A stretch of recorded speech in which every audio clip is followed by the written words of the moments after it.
And we are in line 3, and it says, our God shall come and shall not keep silent. A fire shall devour before him, and it shall be very tempestuous all around him.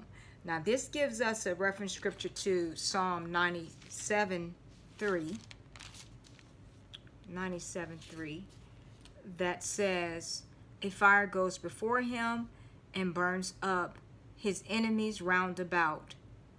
All right, and so this is what's going to happen.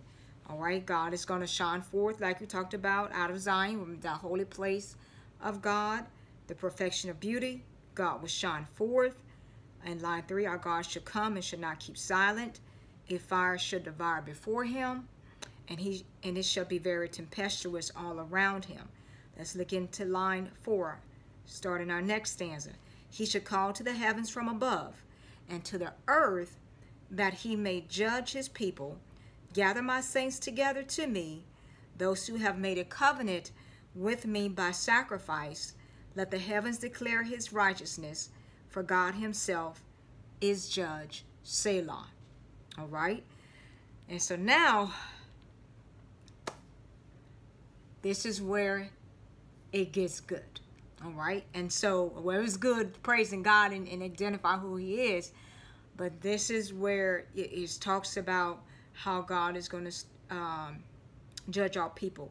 And so first of all, who he's calling to court, he's calling the saints. All right, and then so let's look into Isaiah 1:2 for that reference scripture for line 4, that says, he shall call to the heavens from above and to the earth, that he may judge his people. All right, so let's go back to Isaiah 1:2. Isaiah 1 verse 2, that says, hear, O heavens, and give ear, O earth, for the Lord has spoken. I have nourished and brought up children, and they have rebelled against me. And so now he brought these kids up just the same way like some parents. They bring their children up in the fear and admonition of the Lord, and they end up turning their backs on their parents and even on God. All right. And so, and if they say, well, I haven't turned my back on God, but only my parents. Well, if you turn your back on your parents, that doesn't please God, because God said what? Honor your father and your mother. All right. So you can't just say you're pleasing God and you're dishonoring your parents. God doesn't even see whatever you're doing for him. All right, Jeremiah 8:7. Jeremiah 8:7. That says, even the stork in the heavens knows her appointed times, and the turtle dove, the swift and the swallow observe the time of their coming, but my people do not know the judgment of the Lord. And a lot of people don't know the judgment of the Lord because they continue to do things and stuff like that, thinking that God is not watching and God does not see, and that God is sleeping and slumbering. And then it refers us to Jeremiah 5:4, that says, therefore I said, surely these are poor, they are foolish, for they do not know the way of the Lord, the judgment of their God. All right, and a lot of people don't know. And then this gives us, and then also Jeremiah 8:7 gives us 9:3, Jeremiah 9:3, that says, and like their bow, they have bent their tongues for lies. They are not valiant for the truth on the earth, for they proceed from evil to evil, and they do not know me, says the Lord. All right, and so let's go back to Psalm 50, and we are in line 5. Gather my saints together to me, those who have made a covenant with me by sacrifice.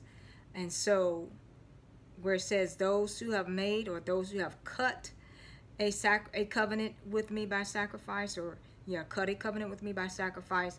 Now they send us to Exodus 24:7. Exodus 24:7, that says, then he took the book of the covenant and read in the hearing of the people, and they said, all that the Lord has said we will do and be obedient. And this sends us to Hebrews 9:18. So Exodus sends us to Hebrews 9:18. All right.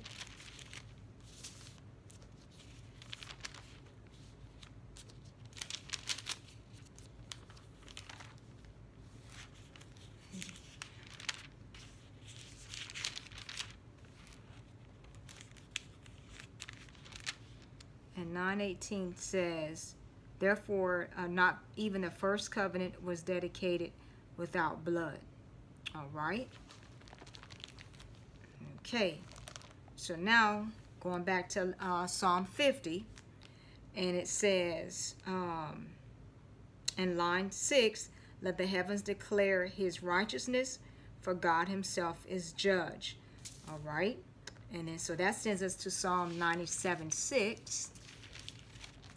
As you can see, we have a lot of scripture we need to cover. Psalm 97:6, that says, the heavens declare his righteousness, and all the peoples see his glory. All right. And so, and after that, for God himself is judge.